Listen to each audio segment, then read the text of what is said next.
말씀을 보도록 하겠습니다. 말씀은 로마서 12장 9절에서부터 13절까지의 말씀입니다. 로마서 12장 9절에서 13절까지입니다.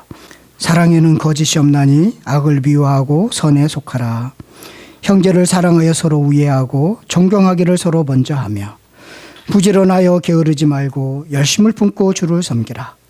소망 중에 즐거워하며 환난 중에 참으며 기도에 항상 힘쓰며 성도들의 쓸 것을 공급하며 손 대접하기를 힘쓰라. 아멘. 신데렐라, 백설공주와 일곱 난쟁이, 딱 제가 하니까 우리 예인이가 딱 아는 체를 합니다. 자, 나 신데렐라는 알고 있어, 뭐 이런 표정을 지어줬습니다. 신데렐라와 백설공주와 일곱 난쟁이와 같은 이런 전래동화의 끝은 멋진 왕자님과 결혼하는 것으로 끝을 맺습니다. 그렇죠? 왕자님과 행복하게 영원히 잘 살았을 때요 끝. 이게 전래동화의 끝입니다. 결혼해서 둘이 행복하게 살았습니다 라는 것이죠. 여러분, 우리 결혼하신 분, 그러면 결혼한 것이 끝인가요? 결혼은 끝이 아니라 시작입니다. 그 결혼 이후에 이제는 사랑하는 법을 배우면서 그 살아가는 그 현실이 우리에게 닥쳐옵니다. 때로는 다투기도 하고, 때로는 즐거워하기도 하고, 때로는 성격 차이로, 말하는 습관의 차이로 여러 가지 이 차이를 극복해 나가는 아주 험한 인생의 과정이 있습니다. 그게 결혼이죠. 그래서 저는 전래동화 신데렐라와 백설공주 이런 전래동화도 그 이후에 둘은 행복했지만 싸우기도 하고 다투기도 하고 이런 얘기를 썼으면 좋겠습니다. 그게 현실이니까요. 그래서 우리 아이들이 결혼을 하면 모든 것이 끝난 줄 알고 이제는 모든 행복이 열려 있는 거라고 생각하는 그런 착각에 빠져 있는 것 같기도 합니다. 우리의 신앙생활이 전래동화의 이야기처럼 되면 안 된다고 봅니다. 예수님을 믿어서 구원을 받은 것으로 끝을 맺으면 안 되는 것이죠. 그렇죠? 예수를 믿어서 구원을 받았으면 그때부터 따라오는 구원받은 사람들의 멋진 인생이 있죠. 그렇죠. 그것을 살아가야 되는 것입니다. 때로는 힘들어하기도 하고, 때로는 넘어지기도 하고, 때로는 어려움을 겪기도 하지만 하나님이 함께 하심으로써 극복해 나가는 멋진 구원의 인생을 살아가야 되는 것이죠. 그런데 많은 사람들이 우리 전래동화 같이 그런 신앙생활을 하는 분이 많다라는 것입니다. 하나님은 우리들이 실패자로 인생을 끝내기를 원하실까요? 절대로 아닙니다. 그렇다면 하나님은 구원받은 백성들이, 우리들이 어떻게 살기를 원하실까요? 하나님은 우리들이 어떤 공동체를 누리면서 살기를 원하실까요? 그 사실을 로마서 12장에서부터 15장까지 아주 간략하게 요약해 주고 있다는 것입니다. 결혼 이후입니다. 결혼 이후에 어떻게 살 것인가를 가르쳐 주고 있습니다. 자, 하나님은 우리가 잘 살기를 원하십니다. 잘 사는 방법으로서 12장 1절에 보니까 영적 예배로 사는 것이 잘 사는 것이라는 것입니다. 12장 2장 1절에 영적 예배자로 사는 거야. 일상적인 삶을 영적 예배라는 차원에서 일주일을 예배자로 살아가는 것이 잘 사는 거야 하고 가르쳐주고 있습니다. 또 2절에 보니까 이 세대를 본받지 마. 이 세상의 가치관이나 이 세상에 생각하는 판단하는 패턴을 따르지 말고 하나님의 뜻을 늘 분별하면서 살아가 봐. 그것이 인생의 멋진 인생이야 라고 그렇게 가르쳐주고 있습니다.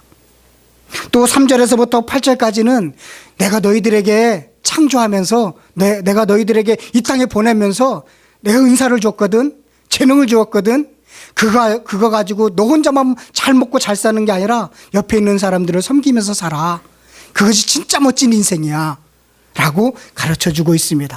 결혼 이후에 어떻게 살아가는 것인지를 지금 가르쳐주고 있는 것입니다. 그러면서 오늘의 본문의 말씀은 9절에서부터 13절까지 말씀은 너희들이 모여 살잖아?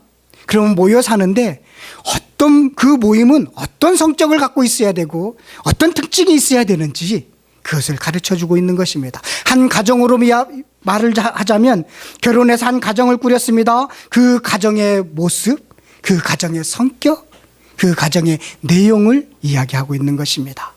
지금 우리들은 하나님의 자녀로 부름을 받았습니다. 그렇죠? 하나님의 자녀입니다. 그래서 이 자녀들이 모여 있는데 이 모여 있는 이 공동체가 어떤 성격을 가져야 되는지, 어떤 모습을 띠어야 되는지 그것을 가르쳐 주고 있다라는 것입니다. 여러분, 마치 이것은요, 출애굽을 우리가 배우잖아요. 출애굽을 한 이후에 이스라엘 백성들이 십계명을 가지고 살아가는 것과 똑같은 방식인 것입니다. 지금도 구원받은 백성들은 그렇게 살아가야 되는 것입니다. 오늘 제가 또 우리 이제 다음 주에 할 것은 14절부터 21절까지는 사회생활을 어떻게 할 것인가를 가르쳐 주고 있습니다. 사회생활에서 인간적인 관계를 어떻게 맺어갈 것인지, 또 13절 이후부터는 우리가 높은 사람들 또 부하 직원에 대해서 어떤 관계를 맺고 살아가야 되는지, 이렇게 믿은 이후에 우리가 어떤 지침을 가지고 살아가야 되는지라는 것을 가르쳐 주고 있는 것입니다.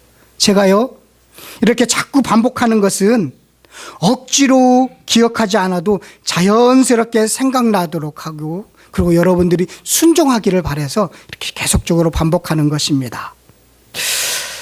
저도 이 말씀을 생각하면서 절제하고 순종하면서 살려고 노력하는 것입니다. 여러분들도 마찬가지로 내가 안 되면 그래, 내가 영적 예배자로 살아가야 되는데 잘 안 되는구나. 내가 이 세상의 가치를 따르지 않고 살아가야 되는데 하나님의 뜻을 늘 분별하면서 살아야 되는데 내가 왜 어느 부분에서 안 되지?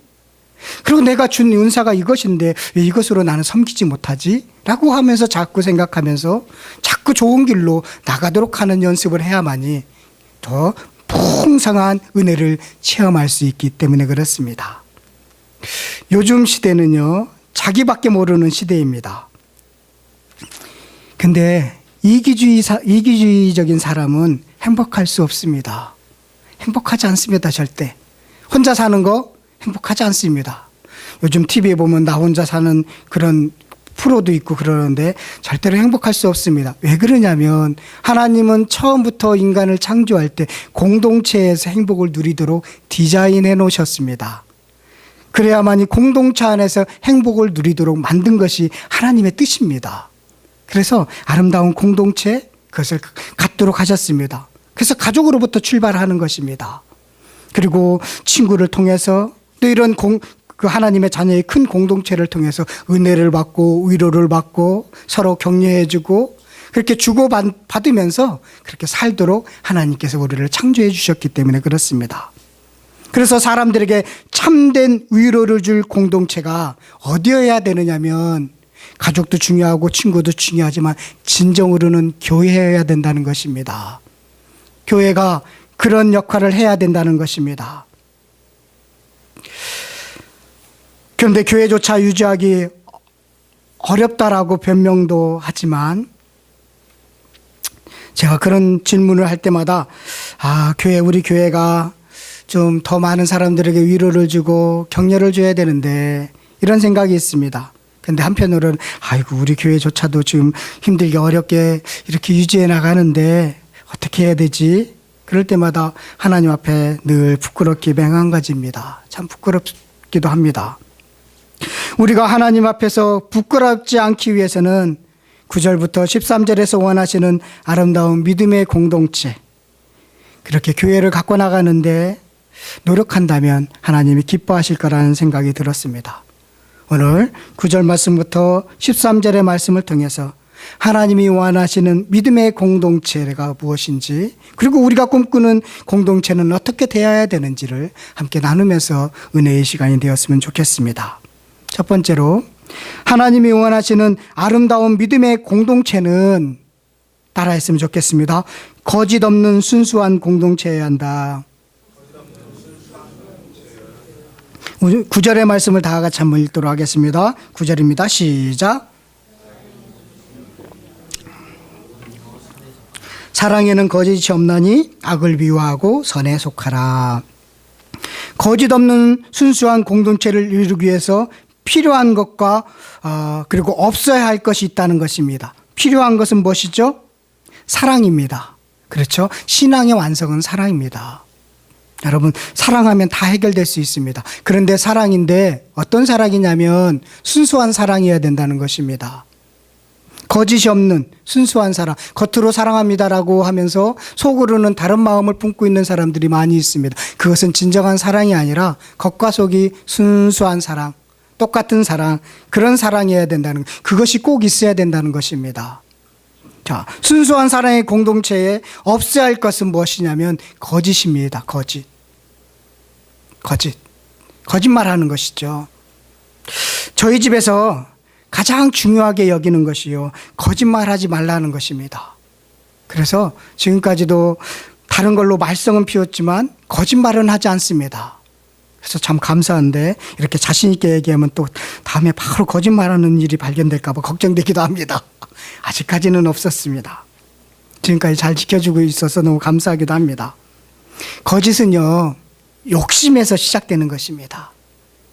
욕심, 내가 뭔가를 하고 싶어서, 뭔가를 갖고 싶어서, 그래서 거짓말하는 것입니다. 다 욕심에서 시작되는 것이거든요. 근데 그 거짓이 쌓이게 되면요, 죄로 발전하게 되고 다른 사람을 꼭 죽이게 되어 있습니다. 그래서 거짓이 없어야 되는 것입니다. 거짓으로 생명을 잃은 우리 신약 초대교회 때 아나니아와 삽비라 사건을 기억하시죠? 예, 그들이요, 잘하려고 했습니다. 자기 재산을 다 팔았습니다. 그래서 교회에 바치려고 했습니다. 팔고 나니까 조금 욕심이 생겼나 봅니다. 근데 그가 잘못한 겁니까? 조금 감춰놓은 건데, 그렇게 우리가 볼 때, 우리 신앙생활로 볼 때 그렇게 죽을 만큼의 죄는 아닌 것 같아요. 그런데 그는 내놓으면서 이게 전부라고 이야기했습니다. 그것이 문제였습니다. 왜 그러냐면 초대교회는 순수한 공동체여야 되는데 자꾸만 그런 거짓말이 쌓이면 순수성이 깨지기 때문에 그가 구원을 못 받았다, 이건 관계없습니다. 순수한 공동체를 이루기 위해서 하나님께서 강압적으로 개입하신 사건입니다. 여러분, 거짓말을 하시면 안 되는 것입니다. 그것은 욕심 때문에 늘 욕심 때문에 시작되는 것을 보게 됩니다. 그래서 아나니아와 삽비라가 그렇게 거짓말을 할 때 내가 사람에게 거짓말한 것이 아니라 하나님에게 거짓말한 거야 라고 그렇게 말을 했던 것입니다. 순수한 공동체가 되기 위해서는 첫 번째는 거짓이 있어야 되는 건 사랑이고 없어야 되는 것은 거짓말인 것입니다. 그리고 또 없어야 되는 것이 있는데요, 악을 미워하는 것입니다. 악이 없어야 됩니다. 악을 미워하지 않으면요, 악한 공동체가 될 수 있습니다. 여러분, 조직폭력배도 공동체입니다. 의리 죽여줍니다. 어쩌면 우리보다 더 의리가 있을지 모르겠습니다. 형님, 제가 당신을 위해 죽겠습니다. 진짜 죽습니다. 그 정도로 멋진, 우리가 볼 때는 멋진 공동체인 것 같습니다. 그런데 거기는 악이 있습니다. 악을 미워하지 않습니다. 악을 수단으로 사용해서 부를 챙깁니다. 그것은 공동체가 아닌 것입니다. 진정한 순수한 공동체에게는 악이 없어야 되는 것입니다. 교회가 악을 미워하지 않으면요, 어떻게 되느냐면요, 종교 권력을 휘두르는 폭력단체가 된다는 것입니다. 얼마나 많은 역사적인 현실에서 우리는 봤습니까? 악을 미워하지 않으니까 교회가 얼마나 많은 나쁜 짓들을, 조직폭력배보다 더 나쁜 짓들을 많이 하는 것을 보지 않습니까? 예루살렘에 있는 그 사두개인과 바리새인들이 그렇지 않았습니까? 아니면 중세 때 가톨릭 교회들이 그렇지 않았습니까? 악을 미워하지 않으면 그렇게 폭력단체보다도 더 엄청난 종교 권력을 휘두르는 꼴을 보게 되는 것입니다. 그래서 교회의 타락은 사람들을 악하게 만들 수 있는 은과 금이 많아서가 아닙니다. 여러분, 교회가 부자여서 그래서 잘 된다? 아닙니다. 예수 그리스도가 없을 때가 문제가 되는 것입니다. 그런 다음에요, 순수한 공동체가 되기 위해서는 또 없어야 되는 것이 뭐냐면, 꼭 우리가 소속돼야 되는 것은, 없어야 되는 것은 악과 거짓입니다. 그리고 이 공동체는 어디에 속해야 되느냐면 늘 선한 곳에 속해 있어야 되는 것입니다. 우리 9절의 말씀이 그런 것입니다. 사랑에는 거짓이 없나니 악을 미워하고 선에 속하라, 선을 붙잡아라 라는 뜻입니다. 선과 악을 구별하는 것이 쉽지 않은 지혜가 필요합니다. 제 신앙의 경험을 보면요, 손해보는 쪽, 그리고 어려운 쪽, 좀 좁은 길이 선한 경우가 많이 있더라고요. 그래서 그것을 선택하면 처음에는 좀 어렵지만 나중에는 잘 해결되는 것을 많이 경험해 보고 있습니다. 그것이 선인 것 같습니다. 잘 모르겠는데 선과 악을 구별하는 거 참 어렵더라고요. 그런데 자꾸 그쪽으로 하다 보면 늘 결과가 좋은 것으로 나타나는 것을 보게 됩니다. 여러분, 선에 속하십시오. 선에 소속되십시오. 그래서 그런지 17절에 한 번 더 가서 보도록 하겠습니다. 17절 함께 읽겠습니다. 시작. 아무에게도 악을 악으로 갚지 말고 모든 사람 앞에서 선한 일을 도모하라. 악을 악으로 갚지 말고 모든 사람 앞에서 선한 일을 도모하라. 다음 주에 우리 함께 더 말씀 나눌 것인데요, 그 선을 도모하라는 것입니다. 또 21절에 한번 볼까요? 함께 읽겠습니다. 시작. 악에게 지지 말고 선으로 악을 이겨라. 선을 실천하는 것이 악을 이기는 것이다 라는 것입니다. 선을 실천하는 것이 뭘까요? 제가 볼 때는 좀 어렵고 손해보고 좁은 길을 선택하는 것, 이것이 선을 실천하는 길이 아닌가 생각이 듭니다. 여러분, 이처럼요, 순수한 공동체가 되기 위해서는 사랑이 꼭 있어야 됩니다. 그리고 없어야 되는 것은 거짓과 악입니다. 그러면 사랑은 어떤 사랑이 있어야 되는 걸까요? 우리 다른 데 가서 한번 찾아볼까요? 사랑도 여러 가지 사랑들이 있습니다. 고린도전서 13장. 어떤 사랑을 이야기하느냐면 사랑은 오래 참고 오래 참는 것이 사랑이랍니다. 사랑하기 때문에 참는 것이죠.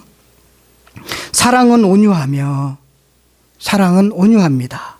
여러분, 온유한 사람이 돼야 되는 것이 사랑하는 사람, 사랑이 많은 사람은 온유한 사람이 됩니다. 시기하지도 않고요. 사랑은 자랑하지도 않고요. 교만하지도 않습니다. 이게 사랑입니다. 그리고 무례히 행치도 않습니다. 자기의 유익도 구하지 않습니다. 성내지도 않고요. 악한 것을 생각하지도 않고요. 또 불이 나쁜 것, 그 불량한 것을 기뻐하지도 않고요. 늘 진리와 함께 기뻐하고요. 모든 것을 참고 모든 것을 믿으며 모든 것을 바라며 모든 것을 견디니라.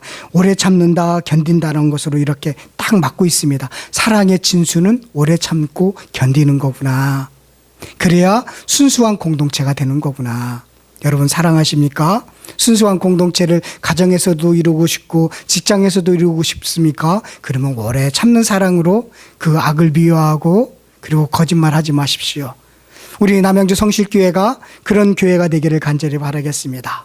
그런 공동체로 나갔으면 참 좋겠습니다. 두 번째로는요, 하나님이 원하시는 아름다운 믿음의 공동체로 이루기 위해서 두 번째로 필요한 것은 존경하기를 먼저 하는 공동체여야 된다라는 것입니다. 존경하기를 먼저 하는 공동체. 우리 12장 10절을 다시 보도록 하겠습니다. 함께 읽겠습니다. 시작. 자, 형제를 사랑하여 서로 우애하고 존경하기를 서로 먼저 하며. 여기서 형제를 사랑하여라는 이 말씀을 어떻게 봐야 하면 옆에 있는 사람을 형제로 봐야 한다라는 뜻입니다. 옆에 있는 사람을 자매로 봐야 된다라는 것입니다. 지금 옆에 있는 분이 형제 자매로 보십니까? 형제님 한번 불러보십시오. 자매님 한번 불러보십시오. 가족으로 본다는 거예요. 제가 대학교 처음 신대원 신학대학 들어갔을 때 이 문화가 제가 익숙하지 못했어요. 그런데 자꾸만 이 과 친구들이 형제님 하는데 얼마나 저는 그때 어색했는지 모르겠습니다.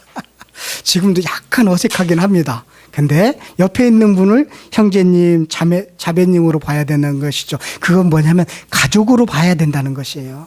가족으로 봐야 된다는 것입니다. 자, 아버지는 누구요? 예수 그리스도이고 우리 모두는 형제이면서 자매라는 것입니다. 알았죠? 이건 피는 섞지 않았지만 하나님의 이 종교로서 맺은 이 형제자매는 더 피와 피로 맺은 형제자매보다 더 가깝습니다. 저는요, 우리 형제들을 1년에 두세 차례밖에 보지 못합니다. 근데 저는 여러분들을 매주 봅니다. 어떤 분은 거의 매일 보기도 합니다. 새벽기도 나오시면 매일 보기도 하거든요. 이렇게 가까운 가족들이 있습니까? 예, 그렇게 보셔야 된다는 것이, 가족으로 보셔야 되는 것입니다. 우리 중고등부 친구들 옆에 있는 형제, 선배, 오빠, 동생을 형제요, 자매로 볼 수 있겠습니까? 쌩까지 마세요. 서로 아는 체도 안 하고 쌩까고 그러는 모습들이 제가 예리하게 보여졌어요. 그러면 안 됩니다. 서로 오빠, 형제, 그리고 동생 이렇게 보셔야 되는 것입니다. 가족으로 보는 그런 은혜가 있기를 바라겠습니다. 그래서 우애는요, 우애가 있어야 되는데, 서로 우애하고라고 있죠. 우애는 그 집의 형제들은 우애가 좋다 이렇게 쓸 때 하는 우애입니다. 여러분들이 그런 우애가 풍성하게 나누어지기를 바라겠습니다. 이것이 먼저 전제가 되고요. 그 다음에 존경하는 겁니다. 존경하는데 내가 먼저 존경하는 것입니다. 여러분, 어떤 사람을 존경합니까? 여러분들은 어떤 사람을 존경합니까? 한국 사람은요, 어떤 사람을 존경하느냐면 언행일치하는 사람, 또 신앙적으로 얘기하면 신행일치하는 분을 존경합니다. 요즘 굵직굵직한 사건을 보면 존경받아야 할 그 자리에 있는 사람들이 언행일치를 하지 않아서 비난을 받는 것을 많이 보게 됩니다. 존경의 대상이 되어야 할 우리 많은 목사님들이 설교의 말씀과 삶이 달라서 존경받지 못하는 그런 모습들을 보게 됩니다. 그런 얘기할 때 저도 늘 찔립니다. 그래서 우리는 그렇게 하죠. 존경하고 싶어도 존경할 분이 없다, 이렇게 말을 합니다. 우리 사회에는 존경이 없어졌습니다. 존경할 분이 없습니다. 그런데요, 10절의 말씀을 잘 보십시오. 우리의 상식을 깨고 있습니다. 존경을 먼저 하라라고 지금 이야기하고 있습니다. 존경할 수 없는데도 존경하라는 느낌이 강합니다. 존경할 수 없어도 여러분 남편이기 때문에 존경하는 거고 순종하는 것이고, 존경할 수 없어도 부모이기 때문에 공경하는 것입니다. 이것이 먼저 존경하는 것입니다. 조건을 따라서 존경하는 것은 먼저 존경하는 것이 아닙니다. 지금 20절에서 말씀하고 있는 것은 존경할 수 없는 상황에도 불구하고 내가 먼저 존경하려고 노력하라는 것입니다. 한번 해보시기를 바라겠습니다. 그 CCC 창립자이자 이렇게 전 세계 청년들에게 엄청난 영향력을 미친 목사님이 계십니다. 2003년도에 소천하셨는데요. 빌 브라이트 목사님이라는 분이 이렇게 했답니다. 믿음으로 사랑하는 법이라는 책을 내놨는데요. 그것은 자기가 신앙적인 체험을 통해서 얻은 아주 풍성한 체험 이야기를 쓴 소책자인데요. 자기는 그랬대요. 하나님이 시키라는 것을 한번 말씀이 하라는 대로 한번 해봤다는 것입니다.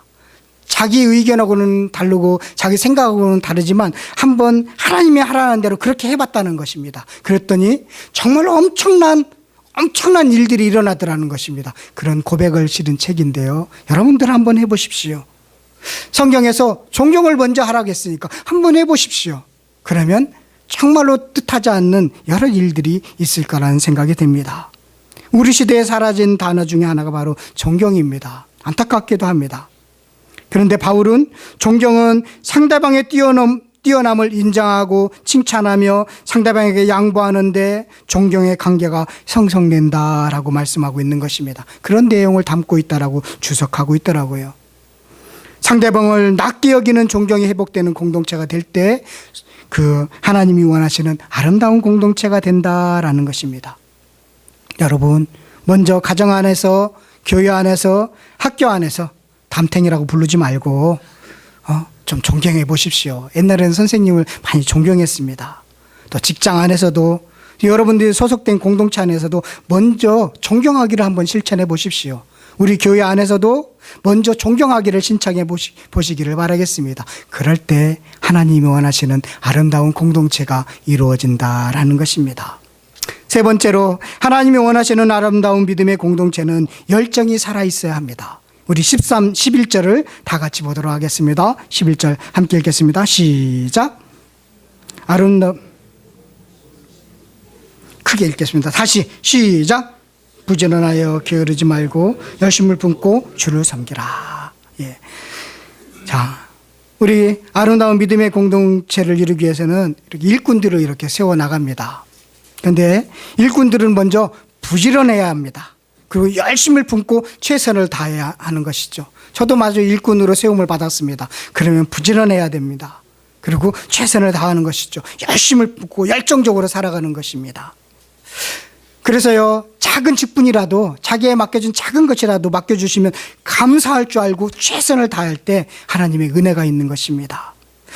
그래서 보면 이 성경을 쭉 보면요, 예수님을 만난 사람들, 하나님을 만난 사람들은 다 열정적이더라고요. 다 열정적입니다. 왜 그러냐면 열정이 생기는 것입니다. 자기가 그냥 열정이 없는 사람들도 이 내 안에 계신 성령님이 열정을 부어넣어 주시거든요. 열심히 살도록 만들어 주시거든요. 그래서 열정적인 사람이 되는 것입니다. 과한 것이 아니라 다 균형에 맞게 열정적으로 살아가는 사람들, 이 사람들이 바로 하나님을 만난 사람들이고, 그리고 지금 아름다운 공동체를 이루기 위해서는 열정이 살아있어야 된다라는 것을 우리에게 가르쳐주고 있습니다. 열정이 없는 것은 죽은 것입니다. 여러분, 열정을 가십시오. 열정이 없으면 죽은 것입니다. 계시록 3장에 보면 라오디아 교회가 있습니다. 그 교회는요, 얼마나 부자인지 모릅니다. 부족한 것이 하나도 없는 교회였습니다. 그런데 없는 게 있었습니다. 열정이 없었습니다. 그래서 계시록 3장 15절 16절에 보면 이렇게 말씀하고 있습니다. 내가 내 행위를 아노니 내가 차지도 아니하고 뜨겁지도 아니하도다. 내가 차든지 뜨겁든지 하기를 원하노라. 내가 이같이 미지근하여 뜨겁지도 아니하고 차지도 아니하니 내 입에서 너를 토하여 버리리라.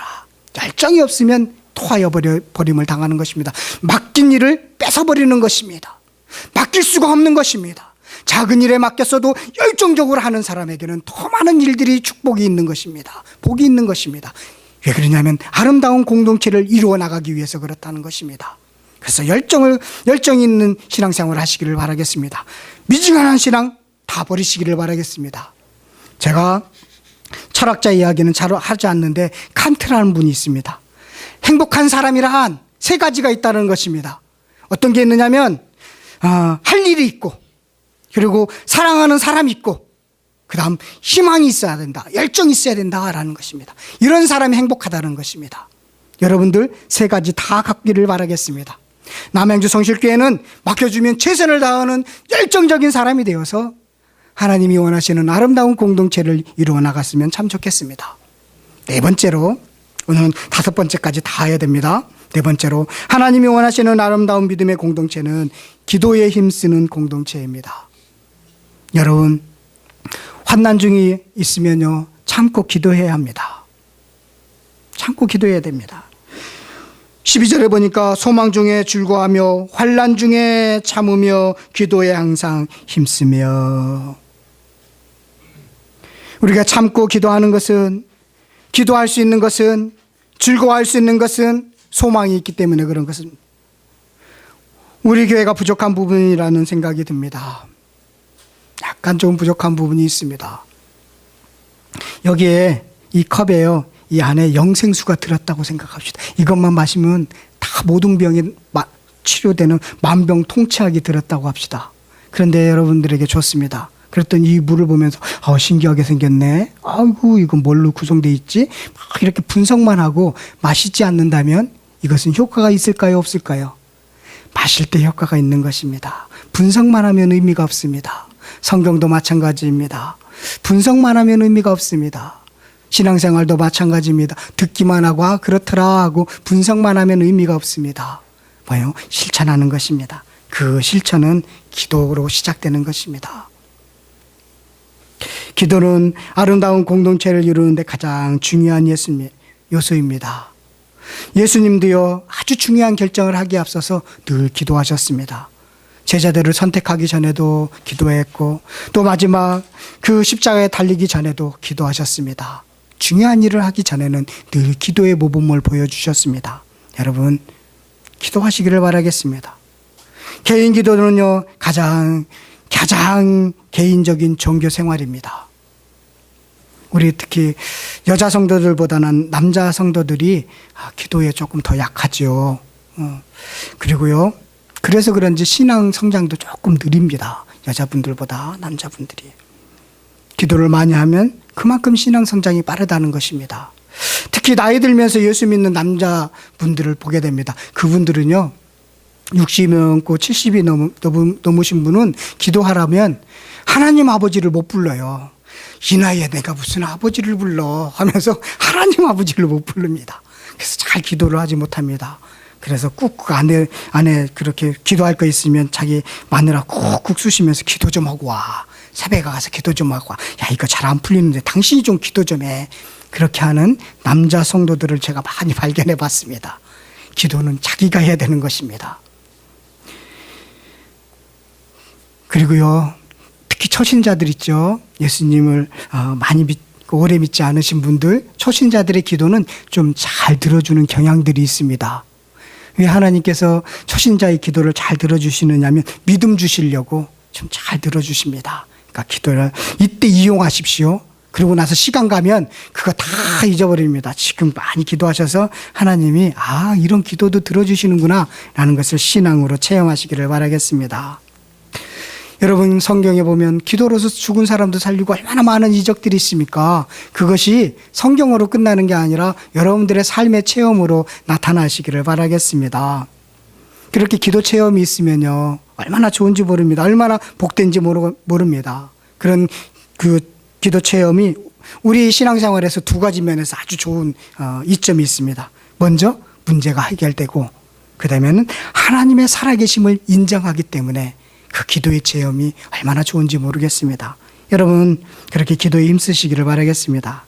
제가 올해 들어서 우리 여자집사님들 수요예배 대표기도 세우는 것도 기도하자, 그런 의미로 담고 있습니다. 그래서 이제 우리 남자 집사님들은 주일 예배 때 그 기도를 이렇게 참석해 주시기를 바라고요. 대표기도를 할 때는 개인 기도하고 대표기도는 좀 차이가 있습니다. 대표기도를 할 때는 이렇게 좀 형식을 갖추는 게 좋습니다. 우리를 대표해서 기도하기 때문에요. 그래서 이런 내용들이 좀 순서가 있으면 좋은데, 처음에는 앞부분에는 하나님의 이름을 찬미하고 하나님이 주신 은총에 감사하고 하나님 앞에 영광을 돌리는 내용들로 앞부분이 이렇게 돼 있고요.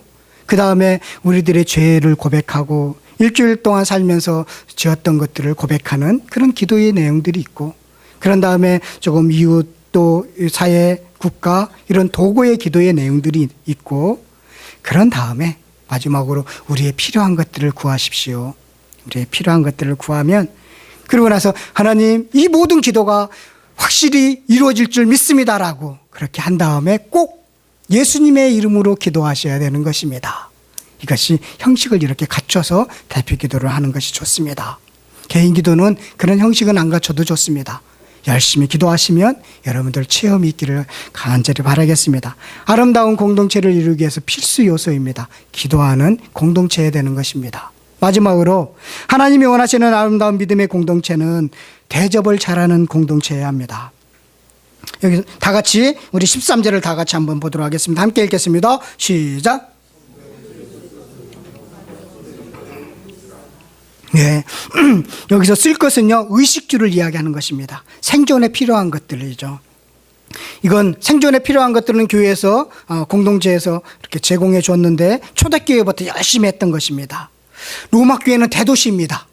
아주 큰 도시였습니다. 그래서 많은 여행객들이 로마에 몰려들었습니다. 그 당시에는 호텔도 없고 숙소도 없었습니다. 그래서 로마에 가면 아는 사람들을 찾아가서 그 집에서 기거했습니다. 그래서 믿는 사람들이 로마에 가면 교회를 찾아갔습니다. 그래서 교회에서 제공해주는 그 잠자리와 식사를 받았습니다. 그런데 주로 여기서 손님은 순례자들, 복음 순례자들은 그런 순례자들을 가르칠 때가 많이 있습니다. 그들이 로마에 갔습니다. 그런데 갈 데가 없습니다. 그러면 교회에 갑니다. 교회가 대접을 합니다. 그런데 한번 생각해 보십시오. 로마 교회 교인들은요, 노예들인지 여자분들입니다. 대부분이. 고위층이 별로 없습니다. 그들도 하루하루 살아가기 힘든 상황입니다. 그들도 먹고 살기 힘든 상황입니다. 그런데요, 그들이 올 때 손님이 오면 대접을 잘하라는 것입니다. 쉽지 않은 일이었습니다. 그것을 강요하는 이유는 그게 복을 받는 길이기 때문에 그렇습니다. 여러분, 손님 대접 잘해갖고 복 받은 사람이 누군지 아십니까? 성경에서 아브라함입니다. 아브라함은 손님을 잘 대접했습니다. 여러분들도 손님 대접을 잘 해주시기를 바라겠습니다. 성경은 늘 고아나 과부나 나그네, 남의 도움이 없으면 생존에 위협받는 사람, 이런 사람들을 지금 잘 대접하라고 돌보라고 이야기하고 있습니다. 그런데 우리 사회를 보니까요, 고아나 과부나 나그네들은 많이 지금 한국 그 정부가 감당하고 있는 것으로 보입니다. 옛날보다 많이 좋아졌습니다. 그러면 과연 우리 시대에 우리가 교회가 돌봐야 할 고아와 과부와 나그네는 누구일까요? 고민해 봤습니다. 교회가 돌봐야 할 고아와 과부와 나그네는 어쩌면 경제적인 문제보다는 정신적인 고아, 정신적인 과부, 정신적인 나그네가 아닌가 생각이 듭니다. 혼자이기 때문에 외로운 사람들의 친구가 되는 공동체가 바로 그들을 돌보는 것이 아닌가 생각이 듭니다. 그래서 우리 교회가 감당할 수 있는 부분이라면 좀 힘들고 정신적으로 힘들고 그리고 혼자라는 생각을 갖고 있고 그런 사람들을 돌보는 그런 공동체였으면 좋겠다라는 생각이 듭니다. 이것이 손님을 잘 대접하는 길이라고 봅니다. 여러분, 결론을 맺도록 하겠습니다. 계시록에 등장하는 아시아의 7교회를 보면요, 칭찬받는 교회가 있었고 책망을 받는 교회가 있었습니다. 초대교회에는 칭찬과 책망이 있었다라는 것입니다. 그렇다면 지금도 마찬가지인 것입니다. 칭찬받는 교회가 있고 책망받는 교회가 있습니다. 그래서 우리가 집중해야 할 것은 어느 교회가 어떠하더라가 아닙니다. 어느 교회는 뭐가 문제다라는 것이 아닙니다. 우리 교회가 아름다운 믿음의 공동체를 이루는데 집중해야 된다는 것입니다. 우리 교회가 아름다운 믿음의 공동체를 이루어서 하나님이 정말로 쓰임받을까 안 받을까에 대해서 더 집중하는 것이 우리에게 필요한 것이 아닌가 생각이 듭니다. 저 같은 부족한 종을 이곳에 보내주셨습니다. 그리고 여러분들, 내 인생에서 한 번도 만나보지 못한 여러분들을 만났습니다. 왜 이곳에 보냈을까요? 아름다운 믿음의 공동체를 이루어서 하나님의 쓰임받도록 보내셨을 거라고 저는 확신합니다. 여러분, 오늘 5가지 요소를 이야기했습니다. 아름다운 믿음의 공동체, 하나님이 원하시는 아름다운 믿음의 공동체를 만들어서 정말로 하나님 앞에서 칭찬받는, 작지만 칭찬받는 그런 교회를 갖고 나갔으면 좋겠다라는 생각이 듭니다. 저와 여러분들이 열심히 노력해서 정말 아름다운 믿음의 공동체를 이루어서 우리가 죽어서도 다음 세대가 이어받아서 우리가 천국 가서도 아이고 잘하고 있네 라고 할 수 있는 그런 아름다운 믿음의 공동체를 이루어 나갑시다.